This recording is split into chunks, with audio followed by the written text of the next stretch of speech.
Ајде прво Лилија да слушнеме, пак имаме повод.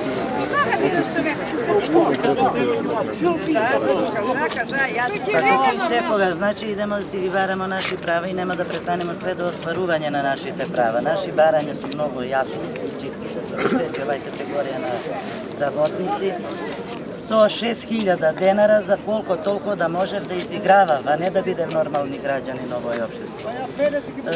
Морам да потенцирам. Исто така сме излезени да се престане с уцени, да се престане с запретувања, заплашувања, да има поише демократија, значи, а не да нам реди без везе и неосновано прекршечни изјави, пријаве за да нас заплашуваат.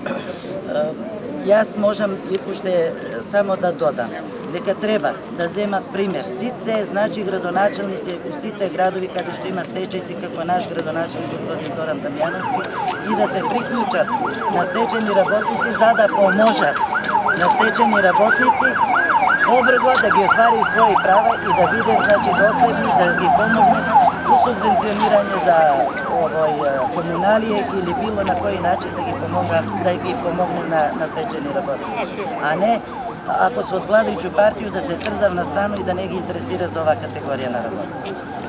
А пред избори беше донесен закон, се дуга се ljudi колку беа опфатени со тоа обештетување, добиваат ли пари воопшто и што се случи? Управо затоа и расне револт со стечени работници од тие манипулации. Значи, јас како што реков, дека од 3000 и 1700 ќе бидат обештетени. Така се изјасни, значи, и Завод за вработување, така се изјасни влада на Република Македонија дека 2700 згрижени со тај закон. Што значи дека не су ни толку згрижени. Јас можам да тврдим дека нема ни 1700. Така што уште еден манипулативен закон, уште едно делење на вакви накви стечајци, а сите сме останати не по своја вина без работа. Така што јас мислам дека е време, дека над 15 година одиме по улица и дека влада мора да седне и да го реши во прашање со еден закон за да се опфати две категории на стечени работници и да се заврши овај борбата.